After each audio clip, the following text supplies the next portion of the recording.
बोल संपदा. तुमचं नशीब चांगले तुम्ही फोन उचलला, नाहीतर आत्ता घरी येऊन तमाशा केला असता. काय केलं असतंस?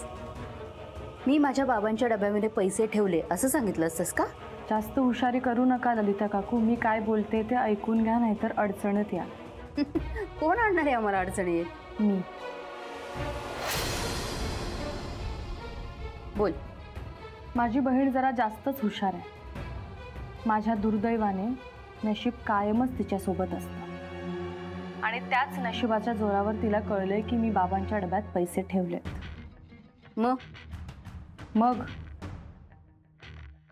मग मी तिला सांगू शकते ना की हे मी कोणाच्या सांगण्यावरून केलंय.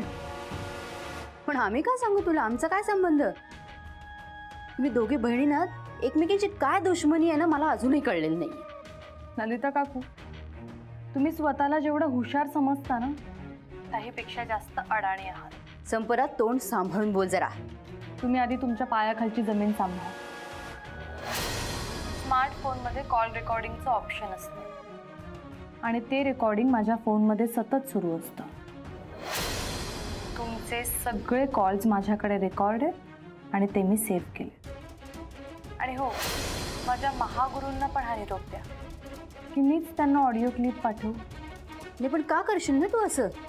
हां, आणि हे सगळं जर तुला माहीत होतं तर स्वानंदीला सांगायचं होतं. हाच फरक आहे तुमच्यात आणि माझ्यात. माझी हुशारी कुठे, कधी, केव्हा, कशी वापरायची ना हे मला चांगलंच माहिती आहे. संपदा ही धमकी कशासाठी देतेस तुम्हाला?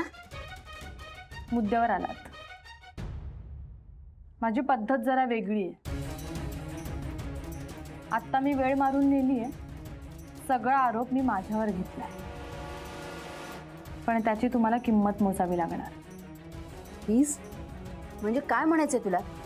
म्हणजे स्वानंदीने मला मूर्ख बनवून माझ्या अकाउंटमधून जे 10 लाख रुपये काढून घेतलेत ना ते 10 लाख रुपये माझ्या अकाउंटमध्ये ताबडतोब पाठवा.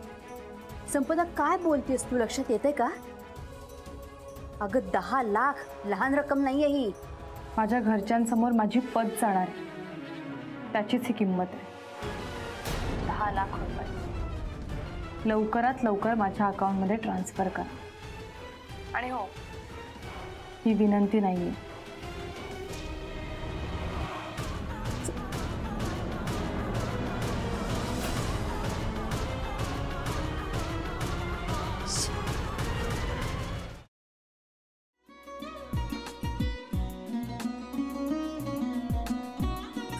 लावू का? असाच लावू ना.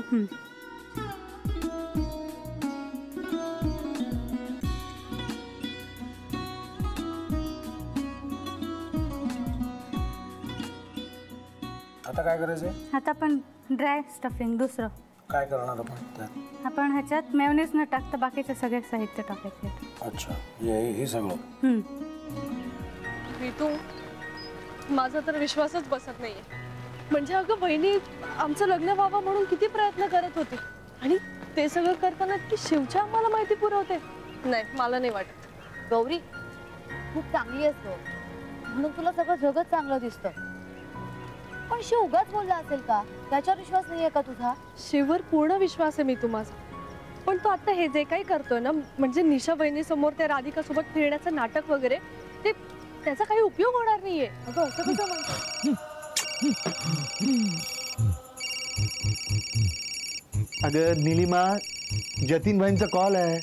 हो माहितीये. रिसीव कर ना. अगं बघ, कट झाला. आता तू रिसीव केला नाहीस म्हणून ते मला करतील. अब पुन्हा आला बघ.